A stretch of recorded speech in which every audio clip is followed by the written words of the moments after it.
Hello, everyone. Welcome back to the College Sucks podcast. I'm your host, David Samantha Davidson, and this is the first episode of our summer book club series. A little something I'm doing to help us slow down, reflect, and maybe pick up a few new habits while school's out. In this, the first episode of the College Sucks Summer Book Club series, we dive into Hustle Harder, Hustle Smarter by Curtis 50 Cent Jackson. Yes, that 50 Cent. The rapper, actor, businessman, professional internet troll, and low-key philosopher of the hustle.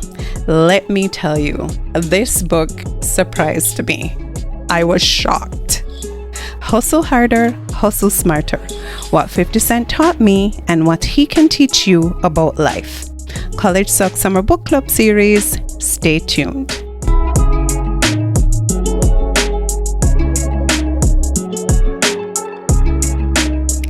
Now, let me say I have 3 hopes for the book club. So 1, I want to put you on to books because I believe some of the solutions we seek can be found in the pages of books. 2, I hope you will read the books I've suggested now or in the future. And finally, if you decide that you can't wrap your head around reading this book or any of the books featured here, you can still leave each episode with useful information, gems, and tips. Let's dive into it. Now, this book is one I highly recommend to students and people who tell me they don't like to read, because I promise you, you are not going to be able to put it down. Each chapter blends storytelling from 50 Cent's life, his come up in the music business and TV, with life advice and strategy. It's part memoir, part tough love guide, and packed with lessons on survival, self-discipline, and playing the long game. If you're a college student, recent grad, or someone trying to just get up and go, there are several things you can take from 50's mindset and why this brand of hustle might be exactly what you need this summer and beyond. Now let's start with the basics. Hustle Harder, Hustle Smarter was published in 2020. I didn't find this book then. It really could have helped me through a pandemic. And it's written from the perspective of the double persona of the author. 50 in his book says he feels like he's 2 persons, like 2 sides of a coin. There was Curtis, the baby at home, and then there was 50 on the streets selling drugs. No, he believes that his 2-sided persona has allowed him to survive and excel in the world of business. He stated that he had to change the way he thought and operated to move from South Jamaica, Queens to international success. He discusses relationships, business, leadership, and cutting through the noise to stay focused. He gives you behind the scenes stories of some of the things you saw about him on social media or even he said. And he is so honestly vulnerable in the book that you feel as if you're listening to a trusted mentor who is using his life experience as a guide to answer questions any reader might have about how to deal with issues in life. 50 may not have attended college, but he offers useful advice that students can connect with. Surviving new and tough environments, mastering your emotions, and building a version of success that makes sense for your life. What are the things in your life you want to improve? What do you need a pep talk on? Whether you're figuring out your major, looking for your first job, or improving your GPA, this book has something for you. And here are a few takeaways that resonated with me, and they might hit for you as well. The first one is to face your fear. This, of course, was a big one for me. 50 talks about fear like it's something only rich people can afford because he believes fear keeps you stuck. When you're struggling or starting from the bottom, fear can paralyze you. 50 gave the example of being in his local gym when like an area drug dealer, a top one, came in and the drug dealer's muscle was beating on one of the punching bags. And he, probably 8 years old at the time, said to him, "Oh, you look good hitting that bag because the bag can't hit you back." And the Don was like, "Oh, kid, what did you say?" And he repeated it with so much gumption and bravery. And the man was like, you know what? I love your energy. A lot of fighters are going to come out of this place. What does the gym need? And so this Don spent his money improving the gym for them. And so from very early, he learned that speaking up and being fearless had its pluses. Now, bear in mind, we are talking about 50 Cent, who got shot 9 times and does not walk with a limp. And yes, when he was 8 years old, he lost his mom. And he would have seen a lot more things that probably made him desensitized to fear. But the fact of the matter is, what he is saying is true. Fear can paralyze you. It's important, he states, to not be irrational. He mentions that after being shot 9 times and his doctor told him that he needed to build up his physical strength, that he needed to go for runs. And what did Mr. 50 Cent do? He ran in the very community that he got shot, even though the shooter was not caught. Now, talk about being fearless and probably stupid. And yes, he says that in the book. He said, in retrospect, thinking about it, it may not have been smart. Like, why were you doing that? But he figured if he let fear set in or made those guys feel like they won, he would have never been able to live his life properly. So he says you should pay attention to your intuition. And that fear, of course, has a kind of practicality to it. It makes you have a double thought about something, like, assess the risk of it. Because when he went running, he had somebody with him and he had his little pew pew on him. Not that I'm encouraging this. I'm just telling you what's in the book.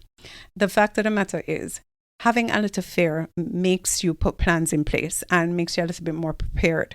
But if you just listen to your fears and say, okay, I'm not going to do it, you're going to be paralyzed. And some of the success that you want, it literally stands on the other side of it.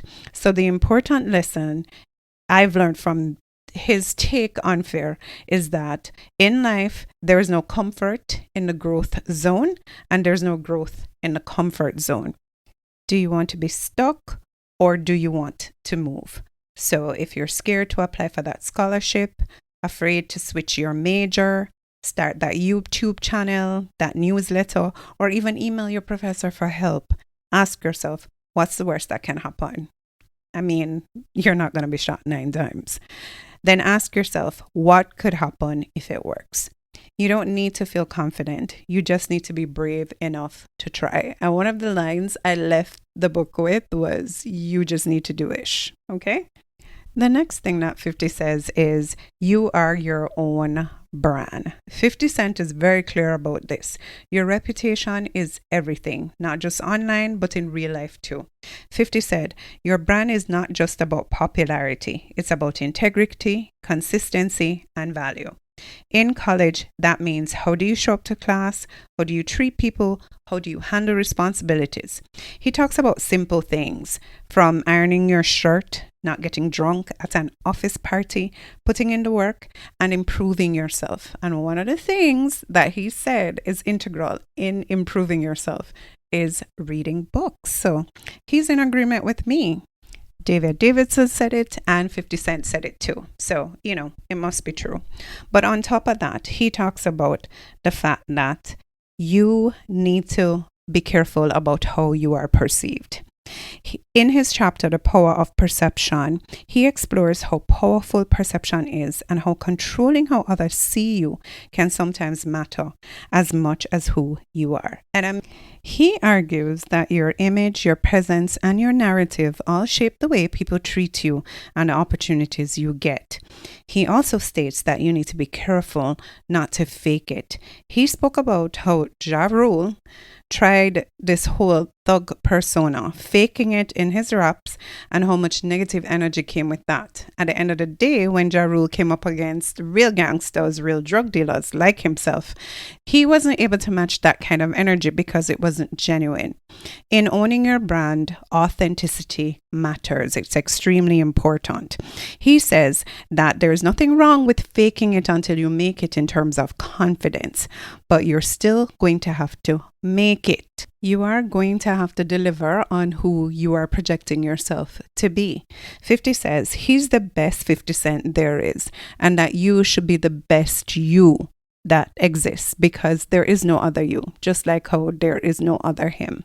People should really practice the art of being themselves at the highest level. Now, what are some of the takeaways from this? Perception definitely creates reality. People respond to who they think you are, not necessarily who you are. And if they perceive you as confident, capable, and in control, they'll treat you that way. A lot of times you'll notice people in very high positions, and maybe if you get to know them on a deeper level, you'll be like, I don't get it. But it is how they pushed themselves and represented themselves in the rooms that matter, that place them in the position that they're in. Now, it's even better when you match up to your brand. He also states that you need to control your image. He talks about how on his debut album, he had all these abs, he's looking handsome, he's looking rough. By his second album, he has gained so much weight. He was so unfit, and how that he felt like that would be damaging to his brand. So what he did was to draw on the abs and make kind of a caricature of himself to push attention away from the fact that he had gained so much weight. And of course, he said that was a lifelong lesson for him. He always tries to make sure that he's going to the gym while he's on tour and eating properly. And that's something that I want to say to you as a college student or a new grad, that your image is everything. You don't have to post that pic or that video, especially if it makes you look sloppy or stupid. Okay, like everything is fun and good and well, but be like people who don't like it when you take a bad picture of them. They'll be like, delete it. You probably need to go on your social media now and clean it up, especially if you plan on applying for a scholarship or an internship. Like, nobody needs to know what kind of music you're into, what kind of liquor you're drinking. That's not necessarily a space for social media unless you're trying to get into the entertainment space. If you're trying to be taken seriously, you have to control what's put out there. The next thing is, do not let anyone write your story for you. If you're not in control of your own narrative, people will make one up. And please don't waste your time trying to correct what other people have said. Use now, when you are virtually unknown, as an opportunity to create how you want people to see you online and in person. May they always see you well put together, so that that's the only perception they have in their mind. Not that you're not human, but that you are capable. Perception can give you leverage in negotiations, in conflict, in leadership. The way you present yourself can give you an edge. People are more likely to respect and follow someone who acts like they know what they're doing, even when they're still learning. So perception definitely shapes reality. And he's saying, don't let people underestimate you because you're passive about how you show up. You have to be intentional about owning your brand. Another item of note from the book is the idea that you should not be too impressed or too disappointed. 50 talks about staying emotionally grounded, whether things are going great or falling apart. Don't let that shake your foundation. He says if you get too excited when things go well, you'll be crushed when they don't. That hit. In college and in life, there are so many highs and lows. Passing a class you thought you'd fail, getting ghosted after a group project, getting an A, failing a quiz. College is a roller coaster, but learning to manage your reactions can save your energy for what really matters, which is growth. 450, mastering your emotions isn't about pretending you don't feel anything. It's about not letting your feelings control your actions, especially when you're under pressure.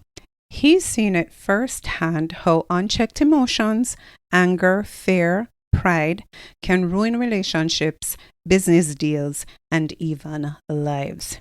Now, what are the key points? He says emotions are natural, but they can be dangerous if you let them lead you. 50 talks about how emotional decisions often backfire in business and in life. Reacting impulsively, especially out of ego or insecurity, can cost you more than you realize. He's learned to pause assess the situation and respond with strategy, not emotion. He gives the example of a DJ in his crew who got jumped by terror squad. They kidnapped him, and when they had him, they were threatening to beat him up, and he just said all he needed to say to get away from them. He ran, and when 50 heard about this, he was so disappointed because they're G Unit. They are supposed to be the thugs in the streets. So what do you mean you ran, sir? Member of the squad. And he said, the DJ said to him, when he asked him, like, are you a punk? He was like, yes, I am. I am not a fighter. I am a punk.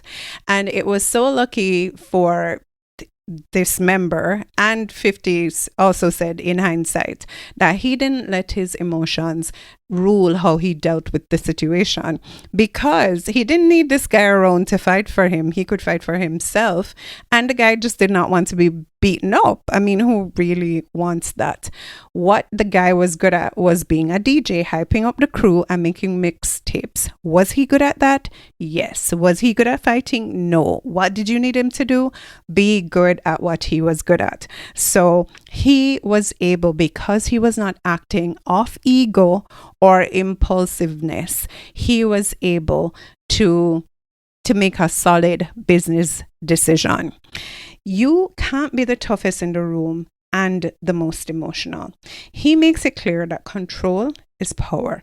He shares moments where people tried to bait him or disrespect him publicly, and instead of snapping, he held his ground by staying calm. That control gave him the upper hand. He didn't let his emotions write checks he couldn't cash. Don't let people use your emotions against you. 50's been in industries, music, TV business, where people will push your buttons just to throw you off your game. If they know they can get under your skin, they can manipulate you. That's why emotional discipline is part of his survival strategy. And listen, he never thought he would live to this age because of how he was leading his life. Staying emotionally grounded kept him alive, and he is enjoying the fruits of all his labor. Being able to manage your emotions is a major key in college because, like I said, college is an emotional roller coaster. You're juggling way too much. School, relationships, family pressure, money, stress, future anxiety, all at once. And it's easy to lose control, shut down, or pop off. And listen, you just don't want to be known for that. You can't be protecting your brand and be a highly emotionally charged individual. Nobody wants to be around people who like to fight. The next thing that 50 spoke about that really resonated with me, you guys know I am big on friendships and community and network, but 50 makes the point extremely clear that you need to know who is who and what is what and what you are trying to achieve. Throughout the book, but especially in the chapter Build Your Crew, 50 Cent emphasizes that your crew is a reflection of you. In Jamaica, we say, show me your company, I'll tell you who you are. The people you keep close, friends, business partners, collaborators, can either help you win or cause your downfall. He shares personal experiences from this time in the music industry and beyond to show how poor choices in the people around him almost cost him everything. So one of the takeaways is that loyalty isn't enough. 50 says a lot of people confuse loyalty with usefulness. Just because someone's been around you a long time doesn't mean that they should still be there. If they're not adding value, then they're holding you back. Tony Yayo, one of the rappers on 50's G Unit label, if you don't know who it is, please listen to So Seductive. Yayo on that track sounded like he was going to be the next big thing out of G Unit. On the label was also Lloyd Banks and Young Buck, who had their hits, but Yayo was really the rapper that 50 thought would be the next him. Except Yayo just couldn't keep his feet firmly planted in the music industry. It was always one foot in the industry and one in the streets. He was always up to some kind of illegal business. And so every time he would get a little buzz, beep, he would be going back to jail. And so what 50 expected from those around him in G Unit that it would be a label that would be putting out music and be, keeping the legacy alive. It just never happened because they didn't have the work ethic that he had, the drive that he had. And he was saying it was probably because he didn't let them go through the streets like he had to. He just, signed them, gave them a chain, took them on tour. And so they never learned the fundamental things to be able to deliver. But loyalty doesn't necessarily mean that you're going to get value out of the friends that you have. It cannot be enough. The next thing he says in your crew is that you need to manage personalities. Now, no one friend and all your friends are not going to be the same. And if you want to have a good support unit, you need to keep them at the level that you can manage. All right. Having a friend that overpowers you really doesn't make any sense. So he talks about being able to control the room and understand how each person in his crew operated emotionally and mentally. You need to understand your mission and know your role in it, not just the people who want to hang out. Tekashi learned this the wrong way. He moved from being a famous rapper to someone being caught in a federal case and who was told in court that his crew was planning to off him. So 50 told his G Unit crew that when they were on tour that no fighting was permitted because it would just be problems. You're on tour all the time. There's a lot of pressure. You're away from home. If you start fighting, then the energy is going to be all wrong. The next thing you know, the tour has to be canceled because you're fighting on stage, and he wasn't about that. Well, one of the members of a G Unit called Bangam Smurf thought 50 was kidding when he said no fighting was allowed and that if you fought, you were going back on the next bus. He started to fight over some jersey that some company gave to 50, but he wore his own clothes so they could have whatever merch. And 50 looked at him and said, "You're going home," and sent him home. You've never heard of Bangam Smurf? That's why. 50 says you should not be afraid to cut people off, and that this is a hard lesson for so many young people. They find it so difficult, it's so crushing. And of course, when your friendships end, it's painful, but he makes it clear if someone becomes a liability emotionally, financially, or publicly, you must let them go, no matter how close you were. He also talks about being weary about having to stay in the community that raised you. I know a lot of students may come from volatile communities and they may want to go back there to live and develop the community, but you need to be careful. He said Jam Master Jay and Nipsey Hussle learned the hard way with their lives that sometimes you just need to move away from the environment that raised you, especially if it's hostile, and that includes some of the friends too. 50 also suggests in building your crew that you surround yourself with winners. The best crew is made up of people who challenge you, have their own ambition, and bring something different to the table. 50 isn't just talking about yes men. He wants people to tell him the truth, bring new ideas, and help him stay sharp. Now, how does this apply to you as a college student and young adult? Well, you are the one who's deciding your crew. You're building it. So here are some tips. You need to be intentional about who you let get close to you. There's a difference between a friend and an acquaintance. Setting standards for your relationship and keeping those standards and boundaries in place, and having the courage to walk away from people who no longer align with your goals. I know you don't want to be one of those who sell out your friends, but you definitely don't want to be one of them who is sold out by so-called friends. So you just need to be smart. My favorite chapter was the one on knowing your worth. So know your value and add tax. Now, 50 is known as one of those persons that you cannot play with, okay? He's very, give me my money and, pay me by, I was saying it to someone, pay me by Friday, and they were like, no, it's pay me by Monday. So you can't owe him any money. You can't try to sue him. He's suing you back. He is establishing that he is not the one to be played with. So 50 said, wouldn't it be great if you always got paid what you were worth without ever having to fight for it? But he states that's just not how life works. Whether you're walking into a business deal or a job interview or a creative partnership, you must be crystal clear about what you bring to the table. If you're not, someone else will define your value for you, and it's usually going to be less than you deserve. And listen, 50 says, don't take this personally, because at the end of the day, it's just business. Everybody's trying to save a buck. So if you can offer the services at a deal, like, why wouldn't somebody take that? So he says, don't let people set your price. 50 talks about negotiating power, how being confident in your value helps you avoid getting underpaid, underestimated, or used. If you go in timid or unsure, people will take advantage of that. He also states that you need to be aware of your leverage. Sometimes your value isn't just in your skills, but in your audience, your connections, or your unique point of view. You need to understand what makes you valuable in that specific moment and play it smart. Don't be too big-headed before you have developed this leverage, in a kind of kiss before you kick type of vibe.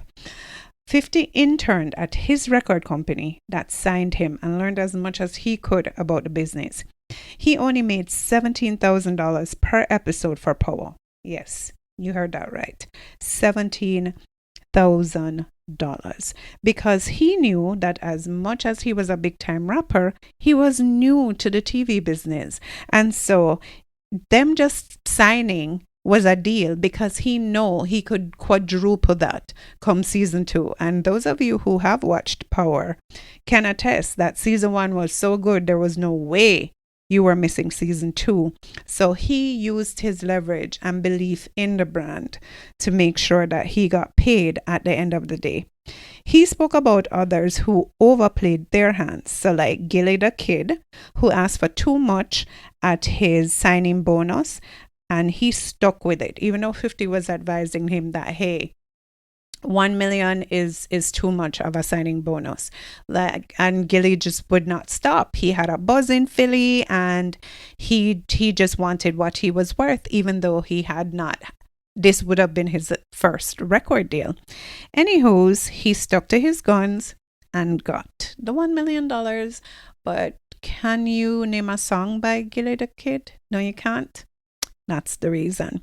Another person 50 spoke about was Money Excel.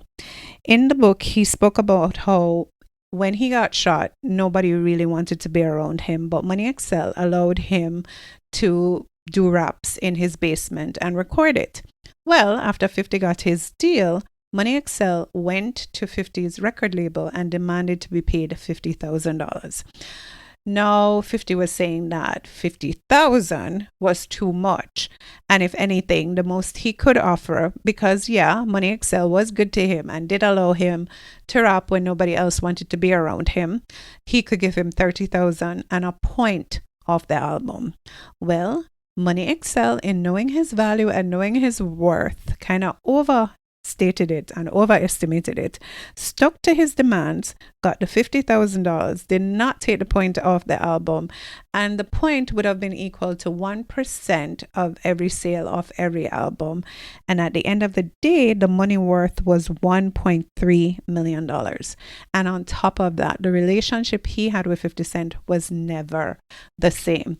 So in dealing with the leverage, you need to understand when not to overplay your hand, because sometimes it may not be your first job, may not be the high paying job that you deserve for how much energy and effort you're putting in, but it's getting your foot in the door and getting you into the industry so you can build your way up to make even more money. You need to understand how to use leverage. The next thing is you need to not be afraid to walk away from anything. If someone doesn't see your value or tries to lowball you, don't settle. 50 shares stories about walking away from deals that didn't respect what he brought to the table, even when the money looked good on the surface. 50 said, "The right deal is out there. Wait for it." Patience in the don't be afraid to walk away cycle is extremely important. Do not run anything down. And the final thing on knowing your worth is to prove your value daily. Knowing your worth isn't about being arrogant. It's about showing up consistently and backing up what you say you're worth. Don't just talk a big game. Deliver. Okay, so how do you use this book? I recommend treating it like a personal coaching session. Read one chapter at a time, highlight what stands out to you, then journal about how it connects to your life. You don't need to agree with everything 50 Cent says. Some of his advice is tough and even controversial, but if you sit with it, you'll find what applies to you. I can guarantee it will light a fire in you. I promise it is worth the time. You will be motivated and entertained. Wow, I have done it. I have recorded the first episode of my summer book club series. And boy, did I take my own sweet time getting to this point. But I am so excited, and I hope that you find this episode interesting and that you will stick with me for the remainder of the books. So if you read the book, or if you have already read it and you have your own perspectives on, which chapters stood out to you, what lessons you left with, please DM me at CollegeSucksJA or drop a comment wherever you're listening to this podcast. Next week, we're talking about Atomic Habits by James Clear. So if you've been saying you're going to get your life together this summer, that's the episode for you. Until then, stay curious, stay real, and remember, some of the solutions you are looking for just might be in the pages of books. Bye.